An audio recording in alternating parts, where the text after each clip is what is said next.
Hey, what's up ma gang de jaseux amateurs de cinéma, Johnny le jaseux pour Jason Ciné 98. Tranquillement pas vite, on va aller au 100e épisode de Jason Ciné. Mais avant ça, faut passer 98 et 99. Aujourd'hui, je jase des films The Accountant 2 avec Ben Affleck, Final Destination Bloodlines, le sixième de la franchise Final Destination, et Fight or Flight.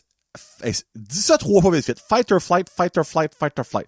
Fight or Flight avec Josh Hartnett, en plus de vous parler de la bande-annonce de How to Train Your Dragon. Là, vous êtes comme, mais Jonathan, ceci est un vieux film. Eh oui, mais j'en parle tantôt. On commence avec The Accountant 2, un film que j'avais très, très hâte de voir parce que le premier, j'ai adoré. Le premier, je qualifie ça dans mes meilleures surprises of all time. C'était le film, t'es comme bon. C'est dans le temps que Ben Affleck jouait dans 7 films par année, ce temps-là, on dirait. Là. Un autre film de Ben Affleck pour se faire une coupette de piastres. Mais là, c'est comme, oh, OK. C'était un legit excellent film, The Accountant 1. Accountant 1. Dans le fond, c'est Jason Statham. Pourquoi je dis Jason Statham? Ben Affleck, qui est autiste, c'est carrément ça qu'il y a dans le film. Et il est un comptable, The Accountant, je pense que ça vole un peu le punch, là. Mais aussi un tueur à gages. Mais étant un autiste, il est ultra perfectionniste avec des manies à faire certaines choses qui doivent être faites de la même façon à chaque fois. Vous connaissez un petit peu le monde suspect de l'autiste, là. Mais niveau tueur à gages, on s'entend, tu peux presque pas avoir un meilleur tueur à gages que ça parce qu'il est tellement précis, concis et comme clean. Donc, c'était ça qui était l'intrigue du premier. Et là, mon doux, on parle de Seigneur. Le premier a sorti en quelle année? 2018? 2016. On parle de presque 10 ans plus tard. On revient avec la suite The Accountant 2. Je lui donne un 3.5 jaseux sur 5. Oh, excusez, pardon. Là. C'est pas une note incroyable, mais c'est quand même pas une mauvaise note. Parce que si on expose ça sur 100, ça donne quand même un 70% qui est quand même bon. Mais, pour moi, ça a été un petit peu une déception. Je m'attendais à beaucoup plus que ça.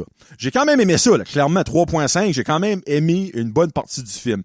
Mais, quand que ma barre est haute de même, j'espère au moins que je reste à ma barre. Et souvent, je suis plus haut que ma barre, puis j'ai plus aimé ça que je pensais. Puis j'aime pas ça quand ça arrive, mais là, malheureusement, ça a été en dessous de ma barre que je m'avais mis. Il y a beaucoup d'éléments dans le premier qui sont surprenants. Il y a beaucoup de twists dans le premier. Il y a au moins 3 à 4 grosses twists dans le film que t'as pas vu venir, que tu t'attendais pas. Là-dedans, il y en a pas. Il y a juste pas de twist. Ça manquait beaucoup d'action. Pour vrai, comme, le film est quand même, 2 heures.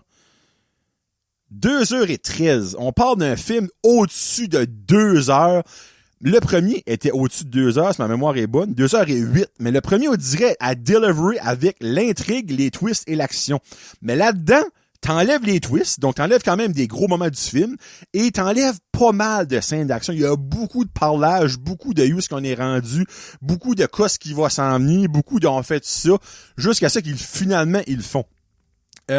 Donc pour moi, ça manquait d'action, ça manquait de twists. Pis c'est sûr comme que on peut pas s'attendre à avoir autant de twists dans le premier. Le 3/4 du stuff, on le sait déjà, mais il aurait pu trouver une façon d'au moins mettre une twist et demi, tu sais, qui aurait fait du fun. Il y a des green screen moments qui est pourri. Pourquoi que d'un film de même, d'action, down to earth, il n'y a pas de guerre à 300 000 soldats, c'est pas un film de super-héros, pourquoi user du green screen? Pourquoi vous faites pas des practical effects? Là, il y en a qui va dire, ouais, mais c'est-tu plus cher? Moi, je serais prêt à mettre un 100 000 de plus dans un film avec des practical effects pour que ça paraisse mieux. Il y a au moins 3 scènes là-dedans, je suis comme, tabarnak, comme. Puis, je dirais, sur les 3, il y en a 2 que je suis comme, mais pourquoi t'as même fait un green screen effect à ça? Il y a un, c'est une explosion, puis il y a de quoi, pis t'es comme, ok, garde. Ils ont pas voulu payer l'explosion, ils ont mis le green screen effect. Fine. Mais il y a 2 autres scènes que je suis comme, why? Comme il y en a une en particulier d'un lac. T'es comme, Chris, va juste d'un lac, ça coûtera pas 100 000 pièces. Va d'un lac en chaloupe, pis that's it, filme ça, là. tu vas pas sur la planète Mars, là. Tu vas d'un lac. Prends n'importe quel lac, on s'en fout. Juste sois vraiment dans l'eau, au minimum. Non, ils l'ont pas fait. Puis oui, le film a fait vraiment filer long. Mais il a filé long en cause du manque d'action et le manque de twist qui te tenait dans le fond, on est edge of your seat, tu sais, donc c'est pour ça que le film a été comme un petit peu plus filé long, parce que le premier à 2h08, qui est 5 minutes de moins, a passé de même. Là, c'est 5 minutes de plus, pis c'est comme, calasse. On aurait pu chier ça à 1h45 facile, tu sais.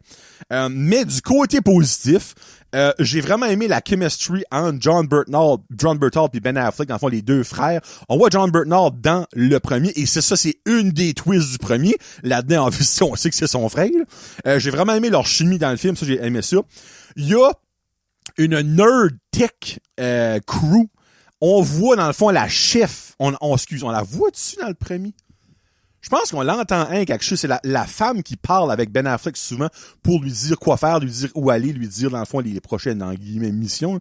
Mais là-dedans, on la voit. Puis là, je me rappelle plus si dans le premier, on l'avait vu. Ça se peut que oui, là. Je me rappelle pas. Mais oui, là-dedans, elle a une crew. Mais cette crew-là est awesome. Pour vrai, je prendrais un film juste d'eux autres. Sincèrement, à tel point que j'ai aimé cette gang-là. J'ai aussi vraiment aimé l'utilisation de Medina, qui est la policière. On la voit dans le premier, et là-dedans, c'est comme la lead caporale, ou la lead qui est dans le fond des polices. J'ai vraiment aimé son utilisation. Puis la scène finale à la fin est vraiment bonne. Il y a une scène d'action finale qui était comme ça à la couche, malgré que c'est dans cette scène-là qu'il y a l'explosion sur le green screen qui était comme ça, mais le reste, tu vois que c'est vraiment fait comme practical, puis c'est vraiment trouvé ça sharp.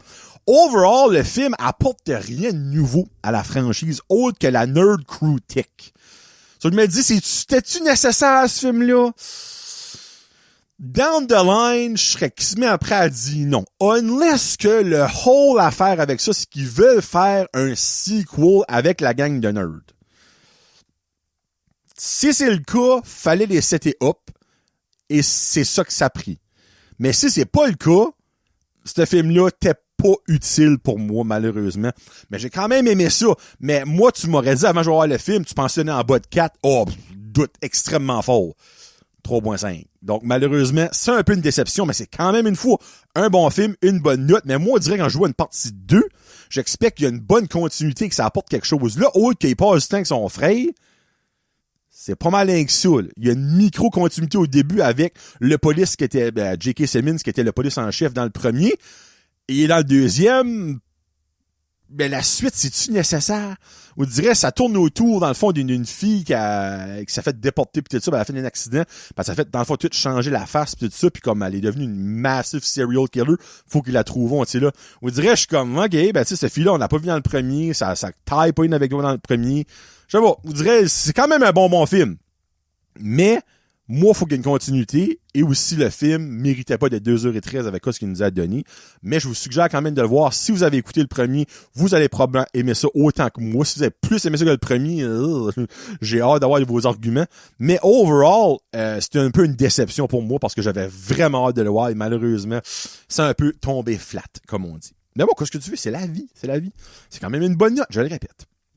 Prendre une petite drink avant de vous parler de Bloodlines parce que pas mourir. Petit fait à mentionner, avant de parler de Final, je vais mettre le poster. Final Destination. C'est Destination ou Destinations? Destination. Bloodlines. N'importe quel film de Final Destination qu'on voit après qu'on sort du cinéma ou après l'avoir vu, là, on est tout un petit peu paranoïde. Comme même moi, il y a des bouts où je dirais, j'ai sorti comme... c'est pas un spoiler, là, mais en sortant du film, j'ai passé devant la maison, puis le monsieur était en train de tomber de son gazon, puis j'étais comme, oh, watch toi, mon homme. Si vous avez vu le film, vous allez comprendre pourquoi. Moi, je l'ai dit et je le redis, je suis pas un amateur de films d'horreur. J'aime pas les films d'horreur. Mais ça n'inclut pas de fantômes, de vampires, de ci, de ça, de choses maléfiques. Tu sais, c'est vraiment juste du tuage fucké à la ça. Ils parlent de la mort, mais tu sais, la mort est pas un fantôme. Donc, la série Final Destination, moi, j'ai vraiment aimé ça parce que c'était en plein dans mon éveil de d'autres choses que des cartoons. Parce que le premier a sorti en 2000, si ma mémoire est bonne. Final Destination 1. Ouais, 2000. J'avais 12 ans. Et je louais, comme je le dis souvent, les fameux films à 3 jours, 3 films, 3,33$ au Vidéon. Et j'ai loué le 1 et j'ai loué le 2. J'ai loué probablement le 3 là, avant que ça forme. Puis ben, c'est dans mon éveil de films d'horreur, de films un peu plus comme, tu sais, moins enfantin que j'allais voir pis tout ça. Puis ben, on dirait, j'ai vraiment cliqué sur Final Destination. Et j'ai suivi cette franchise-là depuis le début. Dans mon livre à moi, le 1 reste le summum du awesomeness de Final Destination. Mais, il y a un nouveau 2. Et c'est Final Destination Bloodlines. Je lui donne un beau 4 jaseux sur 5. Une très bonne note. Ah non, pourquoi ça marche pas? Là? Excusez, pardon pour le monde qui écoute vidéo. Là. Une très bonne note pour un film que normalement je n'aime pas. Final Destination Bloodline m'a surpris. Je dirais c'est-tu le 4? Il y a beaucoup de monde qui n'a pas aimé le 5. Moi, j'ai trouvé le 5 pas si pire que ça. Là. Mais ça, c'est le 4. Je dirais le 4, le monde pensait que la franchise était morte. Là. Il y a le 5, il y a quand même du monde qui a comme pas aimé le 5. Là. Mais on dirait, moi, je pense pas que le 5 est si pire que ça. À 2 minutes, ce sera pas long. C'était The Final Destination qui était le nom. Non, non. Final Destination. The Final Destination, c'était le 4 qui était comme l'un des pires. Puis ironiquement, c'est le seul, dans le fond, autre que Final Destination Bloodline qui n'a pas un chiffre. Dans le fond, t'as Final Destination, t'as le 2, t'as le 3, t'as le 5. Mais le 4, dans le fond, c'était pas 4. C'était The Final Destination. Un beau 4 jaseux sur 5. Sincèrement, j'ai eu ce que je voulais et un peu plus. Et je vous explique le un peu plus. Ce que je voulais, c'était des morts fucked up. Et j'ai eu des morts fucked up. Si vous avez vu le film, ben là, j'ai dit ça, la tondeuse, c'était comique, ça, là. Mais le MRI est dans mes top favorite morts de la franchise de Final Destination. C'était solide. Et n'importe qui a des piercings ont eu mal à cette scène-là, je vous garantis. Et n'importe qui qu'il faut que malheureusement passe un MRI un jour, passeront plus jamais de la même façon un MRI. Je dis ça de même, comme ça, OK? Mais qu'est-ce que j'ai eu de plus que je voulais? C'est que là-dedans, il y a la twist de la Bloodlines. La twist de la Bloodlines est que la mort, dans le fond, qui est comme le main méchant là-dedans, on va dire la mort, comment je peux dire ça? Nous marque. Comme, regarde, toi, t'es le next à mourir. Mais, il y a des gens, incluant là-dedans, qui ont capable ils ont été capables, excusez, je vais le dire, ils ont été capables de fausser la mort, de screwer avec la mort. Mais la mort n'oublie pas. Mais l'affaire, c'est que la mort a un plan qui va A, B, C, D. Donc, si le plan A ne fonctionne pas, elle peut pas passer au plan B. Et c'est là que l'aspect de la Bloodlines arrive. C'est que il y a quelqu'un dans les années 60 qui devait mourir, elle a fucké up avec la mort et jusqu'à des années de nos jours, 2025, on va dire, est pas encore décédée. Et elle a été capable, durant toutes ces années-là, de se sauver la vie. Mais quand que, là, un petit peu, c'est des spoilers, sorry, mais il y a des spoilers. Elle décède, la mort lui dit comme, ben, regarde, toi, vu qu'en dans les années 60, t'étais pas censé rester en vie, t'étais censé mourir, t'aurais pas dû avoir des enfants, qui ont eu des enfants. Donc, ta Bloodlines ne devrait pas exister. Donc, la mort dit, je vais prendre ça entre mes mains et je vais tuer toute ta Bloodlines parce qu'elle devrait pas d'être là. Et c'est cette twist-là que je trouve cher parce que il y a la twist de la Bloodline qui est comme, oh, première fois qu'on voit ça dans l'univers de Final Destination, mais dans les décès qui se passent à mesure, parce qu'évidemment, les enfants de cette femme-là doivent décéder en premier, et les enfants de ses enfants, donc ses petits-enfants, vont suivre, tu sais, si tu suis la Bloodline. Mais là-dedans, là, c'est là qu'on aperçoit qu'il y a certaines personnes qu'on pensait qu'étaient dans la Bloodline, mais là, finalement, ah, j'ai trompé ton père, et finalement, c'est pas lui ton père. Donc, toi, t'es safe, parce que t'es pas dans la Bloodline. Mais, il y a quand même quelque chose qui peut t'arriver. Et là, je vais pas aller trop dans les spoilers parce que il y a des belles surprises dans ce film-là. Moi, j'ai adoré ça au bout. Là, vous vous dites, comme Jonathan, t'es en train de vanter le film de A à Z. Pourquoi est-ce que t'as donné plus qu'un 4 sur 5? Ben, tu sais, c'est quand même, par bout, rough à garder. Surtout au début. Les green screens au début sont, j'ai adoré la scène. c'est un genre de restaurant d'une grosse tour, là, ben, on la voit sur le poster, la tour, puis elle explose. Spoiler. Mais la scène en tant que telle, elle a dû comme 12 minutes au début, là. J'ai vraiment aimé cette scène-là. Mais les effets spéciaux de cette 12 minutes-là sont dégueulasses. Je peux pas donner des points à ça, c'est affreux comment que c'est dégueulasse, OK? Mais la scène en tant que telle est excellente. Et il y a d'autres petits bouts d'enfants, je vais vous donner un petit peu ma review. J'ai vraiment aimé, dans le fond, l'histoire de la Bloodlines qui apportait du nouveau à la franchise de Final Destination. Les killing scenes étaient awesome. Je les ai pratiquement toutes adorées. Il y a comme peut-être une ou deux, je suis comme, on a déjà vu un semblant, c'était pas trop original, mais c'était quand même vraiment, vraiment bien fait. Je le répète, la scène du MRI, selon moi, est la meilleure dans tout le film. La soundtrack, il y a des tunes qui pop up out of the blue, c'est comme, wow, c'est juste parfait pour le moment. Puis aussi, c'est gory. Ben ça, c'est ça que c'est Final Destination. C'est très gory. Il y a un moment donné, il y a quelqu'un qui s'est fait couper littéralement en moitié, mais sur la verticale et non l'horizontale comme qu'on voit souvent, là, c'est très gory et c'est très bien fait. J'ai vraiment aimé ça. Sur le downside, le 1h50, c'était peut-être pas tout à fait nécessaire, là, parce qu'il y a un long stretch qu'il y a pas rien qui se passe, tu sais, qui se prépareront. On a vu ça dans plein d'autres films de Final Destination. Le moment qu'ils réalisent, hey, qu'est-ce qui nous arrive, tu sais, on l'a vu et on l'a revu et on l'a revu, ça. C'est un petit peu comme si qu'un film de Superman, mais à chaque reboot, il te montre, OK, il vient de la planète Krypton, là, il est rendu sur la table. On sait tout ça, juste comme tu t'es pas obligé de mettre ça là-dedans. Comme je disais, les green screen effects par bout, ils sont dégueulasses. Puis il y a quand même des plot holes dans le film, il y a des choses, c'est comme, not sure about that. Why is that? C'est comme, c'est pour ça un 4, c'est quand même une fucking bonne note pour moi. J'ai vraiment aimé ça. C'est un soft reboot parce que dans le fond, le producer a dit que c'était un soft reboot. Ils font quand même beaucoup de mentions des autres films comme Easter eggs et il y a certains personnages qui sont dans les autres Final Destination, mais il a vraiment dit que c'était comme un reboot parce qu'il y a quelque chose, comment je peux dire ça? Une genre de faille à la Final Destination dans les 1 à 5 que là-dedans n'existe pas. Donc, tu sais, il rend honneur aux premiers 5 films, give or take, mais je pense vraiment, pis c'est vraiment bien fait au box-office so far, je pense vraiment que cette reboot-là avec la twist de la Bloodlines et aussi la fin finit d'une façon que t'es comme, pourquoi? Mais il y a une façon de faire en sorte que, moi, je crois que la fin a été faite comme quoi, regarde, on va faire ce film-là, après ça, on n'en fait plus. Si ça marche, et ça marche vraiment bon box-office, il y a façon de faire que la fin, c'est pas vraiment la fin. Et si vous avez vu le film et que si vous écoutez le film, vous allez tout comprendre ce que je veux dire. Donc, moi, la fin, je suis comme, Colin, pourquoi est-ce qu'ils ont fait ça? Mais en même temps, je suis comme, OK, ils ont fait ça parce que peut-être c'est le dernier ever.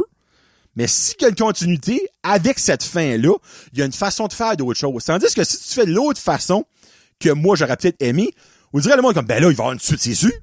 Mais s'il y a pas de suite après le monde, il est comme, tabarnak, comme, tu le laisses de même, puis il y a pas de suite. Tu sais, vous comprenez ce que je veux dire, là? So, j'ai hâte de voir. Mais anyway, un très belle surprise. Très, très belle surprise. Moi, c'est plus que ce que je voulais. Très content d'avoir vu. Donc, si vous êtes un fan de Final Destination ou d'horreur en général, c'est comme vous allez vraiment aimer ça. Et on finit ça avec la review de Fight or Flight avec Mr. Josh Hartnett, qui est partout, je dirais, dernier MS. Oppenheimer, il y avait le nouveau film de M. Night Shyamalan, là, je me rappelle plus du nom, là, mais oui, c'était pas super bon. Donc, he's back on track. C'est un gars qui a vraiment eu comme un gros début de carrière, il est comme un cru, on dirait, il y a peut-être de quoi que ça passe dans sa vie, ou peut-être. Il fitait plus dans aucun des castings, mais là, il est back, là, clairement. Je lui donne, encore là, mes notes sont weird, un beau 3 jaseux sur 5. Et la raison que je dis un beau, c'est que c'est un très bon film d'action B. A solid action B-movie. C'est le film qui est parfait pour jouer à la télévision à 3 heures. Pas un film qui va faire des milliards au box-office. Pas un film que le monde va vouloir réécouter rate là, mais quand même un très bon divertissement. Si je peux vous le simplifier, c'est Bullet Train dans les airs. C'est Bullet Plane. C'est carrément ça que c'est. Ils ont pris le film Bullet Train avec Brad Pitt, ils ont remplacé ça par Josh Hartnett dans les airs. C'est la même à faire. Mais Bullet Train est meilleur. Là. Bullet Train est beaucoup plus de budget, beaucoup plus complet. Mais ce film-là, j'avais aucune idée ça s'en venait. J'ai même pas écouté le trailer. J'ai vu Action, Josh Hartnett. Ça me donne d'aller voir un film. J'y avais lu, j'avais pas vu. J'ai été voir ça. So, basically, c'est un copy-paste de Bullet Train, comme je vous dis. Là. C'est carrément ça que c'est, mais dans les airs. Pis c'est pas vraiment une mauvaise chose. Parce que dans le fond, autant qu'ils ont copié l'aspect Bullet Train, ben pas l'aspect Bullet Train, parce que dans le fond, c'est pas un avion qui va bullet plane, vraiment. C'est l'aspect, dans le fond, qu'est-ce qui se passe dans le train, dans le temps que le train conduit, qui est comme le copy-paste. C'est ça, je veux dire ça. Je veux expliquer dans le fond. C'est Josh Hartnett qui est en Thaïlande. Il a plus de passeport. Il est banni de tous les aéroports parce que c'est un ancien membre de la CIA puis il a viré un petit peu castride. Et son ex, qui l'a banni partout, le contacte 2 ans après l'avoir ghosté, en bon guillemets. Puis ben là, elle dit, garde, j'ai une façon de te faire revenir à la vie, en guillemets, pour que il peut retourner de nouveau dans son pays avec un passeport pis tout ça. Faut que tu vas sur cet avion-là et que tu nous apportes Ghost, qui est le méchant dans le film. Mais il y a personne qui sait c'est qui Ghost. Il y a personne qui sait à quoi ce que ressemble Ghost. Il y a personne qui sait comment grand, comment pas grand, comment gros, comment pas gros, quelle couleur de peau, quoi ce que Ghost ressemble. Il dit, garde, toi, joue le détective, va sur l'avion, détermine durant le vol, qui est un très long vol, honnêtement, Thaïlande, North America, puis quand t'arrives avec Ghost, délivre-nous Ghost et tu retrouves ta vie. Alright, il embarque dans l'avion, mais l'affaire c'est que dans l'avion, 90% du monde, c'est des tueurs à gages qui ont eu une cotation, genre pour tuer Ghost. Mais personne sait c'est qui Ghost. Fait tout le monde sur l'avion est suspicious. Tout le monde veut savoir qui est Ghost. Fait que là, ça commence à s'entretuer en pensant que c'est Ghost, mais finalement, c'est pas Ghost. Donc, overall, il y a une bonne twist. Parce que quand on sait qui est Ghost, c'est comme, oh shit! OK, mais moi, j'ai pas vu venir ça. Ça, c'est un des points positifs que j'ai mis dans le film. La flight crew, dans le fond, les flight attendants dans l'avion sont freaking hilarious. Il y en a 4 en particulier. En haut, de temps en temps dans le film, sont vraiment drôles. Aucune estidie qu'est-ce qui se passe. Ils paniquent. C'est juste drôle de les voir aller. Encore une fois, comme Final Destination, un très bon choix de chanson. J'ai vraiment aimé les tunes là-dedans. Josh Hartnett fait vraiment une bonne ouvrage comme là-dedans. Puis il y a aussi une scène où que il se fait empoisonner avec du poison de grenouille, du toad poison, appelons ça. Une scène parfaite. C'est ma scène préférée du film. J'ai ri fort par bout à cette scène-là. Ça a dû comme un 5-6 minutes d'un buzz. Mais durant le buzz, lui, il voit quelque chose, mais il fait d'autres choses à la vraie vie. C'est parfait. Vraiment une bonne scène que j'ai aimée. Sur le downside, c'est vraiment far-fetched. Là. Comme, honnêtement, je sais que là, faut vous dire que, regarde, dans un film de même, mettre à brain à off, ben, des fois, t'es comme moi. Je suis beau la mettre à off, il y a quand même des moments que c'est comme, oh boy. So, c'est très far-fetched par bout.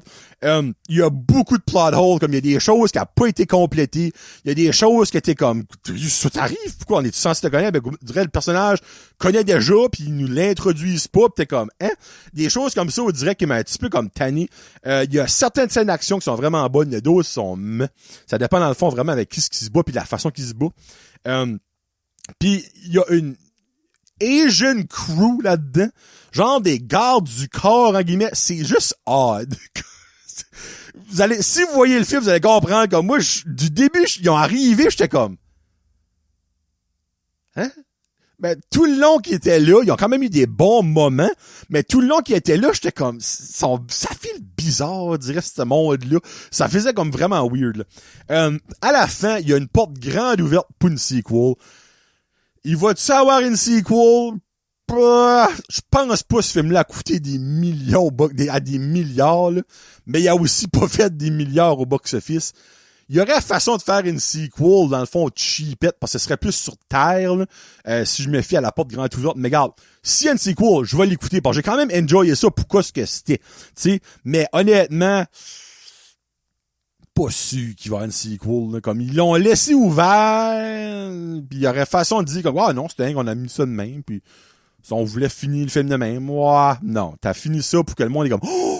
on va le voir, on va avoir une suite, Josh Hartnett, tu sais, nice, big bucks, là, un acteur connu. Ouais, non, parce que c'est le seul acteur là-dedans qui est connu, là. Le reste du monde, j'aurais beau vous nommer les noms, il y a personne qui vous connaît derrière, je vous dis tout de suite. So, bonne scène d'action, la scène du buzz, awesome, mais un film aussi plein de trous qu'un fromage suisse, avec des bizarres de choix de casse, dans les airs. Beaucoup de tuages. Il y a des bonnes scènes de décès. Il y a des autres scènes, c'est comme plate.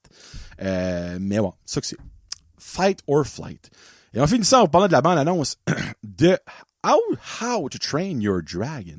Et là, la raison que, je vous ai dit ça tantôt, que vous allez peut-être être mêlés, c'est que How to Train Your Dragon a 3 films. Minute. 3? Puis c'est pas une série aussi, une minute, là. How to Train... 2010, 2014, 2019, puis aussi, il y a un TV movie, ouais, mais ça, whatever, là, ça, je l'ai pas écouté. Mais là, ils le font en live action. En vrai. Comme qu'on pourrait dire, ben, tu sais, en vrai. On s'entend, c'est How to Train Your Dragon, il y a des dragons n'existent pas. N'existent plus. Moi, niveau Disney, How to Train Your Dragon est probablement, ben, pas probablement, il est dans mon top 3 franchises que j'ai le plus aimé of all time. Même top 2. Je trippe sur les dragons. Je trippe sur les dinosaures. C'est cette affaire-là, je trippe moi là-dessus bien tête. Et des fois, t'écoutes un film d'animation, t'es comme, hey, ça me semble en vrai, ce serait friggin' awesome. Et je me suis toujours dit ça avec How to Train Your Dragon. Et là, ils le font. Ça sort le 13 juin, dans plus ou moins 2 semaines. J'ai tellement de voir ça, vous avez pas un esti d'idée. Je vais apporter mon gars. Loric a jamais vu les films d'animation. Je veux que lui, How to Train Your Dragon, c'est ça. Puis après ça, parce que c'est la même affaire que le premier. C'est copy-paste au premier. C'est que, tu sais, si tu vois le premier, tu vois les twists and turns, tu vois les, dans le fond, les surprises. Mais il va déjà le savoir. Ben moi, je veux qu'il vit le moment-là. Un petit peu comme Lilo and Stitch, qu'on va aller voir la fin de semaine prochaine. Ça va être dans le prochain Jardin Ciné, by the way. Moi, j'ai jamais écouté Lilo and Stitch animation ever, et mon garçon non plus. Donc, on va vivre Lilo and Stitch en live action pour la première fois. Mais How to Train Your Dragon, c'est l'affaire, c'est que tu peux faire un film de même et changer beaucoup de choses. Mais Sweet Tooth est pareil.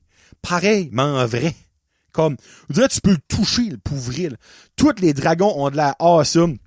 Le cast a de la awesome. Le plus gros nom là-dedans, c'est Gerard Butler, qui joue le papa à Hiccup. Là. Mais vraiment, extrêmement, j'ai un feeling que ça pourrait être mon film de l'année. Believe it or not.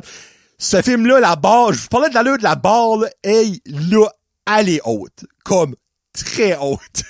Ce film-là pourra jamais avoir en bas d'un 4. Je vous dis tout de suite, c'est impossible. Parce que je sais ce qui va se passer dans le film. Comme, je le sais déjà, je vais aimer ça. Mais je vais-tu aimer ça autant que le film d'animation? Parce que là, ça va être en vrai, tu sais.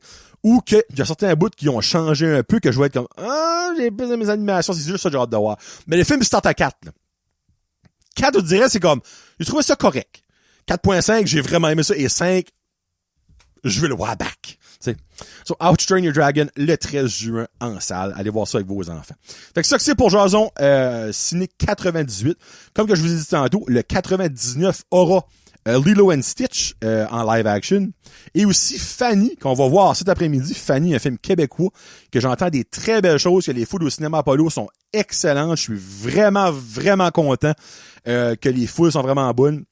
Ça prouve que, dans le fond, le monde commence à changer leurs habitudes. Ils ne vont plus dans la péninsule acadienne écouter les films québécois parce qu'on est capable d'en avoir ici grâce à moi. Et je prends 100% le crédit de ça. Humble brag. Sans moi, c'est pas là. Je vous dis tout de suite. Là. Je suis la personne responsable à 100% de tous les films québécois qui sont en batteur, c'est moi. Je prends pas grand crédit dans la vie, mais celui-là, faut que je le prenne parce que c'est un true fact. OK? Fait que si vous avez aimé Fanny, c'est grâce à moi. OK? Et là, on travaille fort sur Deux femmes en or. On travaille fort sur Menteuse. Mais Menteuse, qui est la suite de Menteur avec Louis-José Hood et Antoine Bertrand. Le problème, c'est qu'il y a certains films qui sortent en même temps qui s'appellent genre Jurassic Park, Jurassic World, un Superman, un Fantastic Four. Menteuse passera pas par-dessus ces trois-là, malheureusement. C'est juste ça, genre, en tout cas, ça sort dans le pitin de l'été pour qu'un film québécois sorte, parce que tous les blockbusters de l'été sortent dans le mois de juillet. So, je travaille quand même fort là-dessus, mais bon, on verra bien. Fait que merci beaucoup d'avoir écouté. On se reparle plus tard, dans probablement une semaine et demie, gros max. On se repasse. Fait que c'est Johnny le Jaseux pour Jason Ciné 98. Le prochain, c'est Wayne Gretzky 99. Let's go. Peace out. Hashtag Jazette et cinéma. Salut.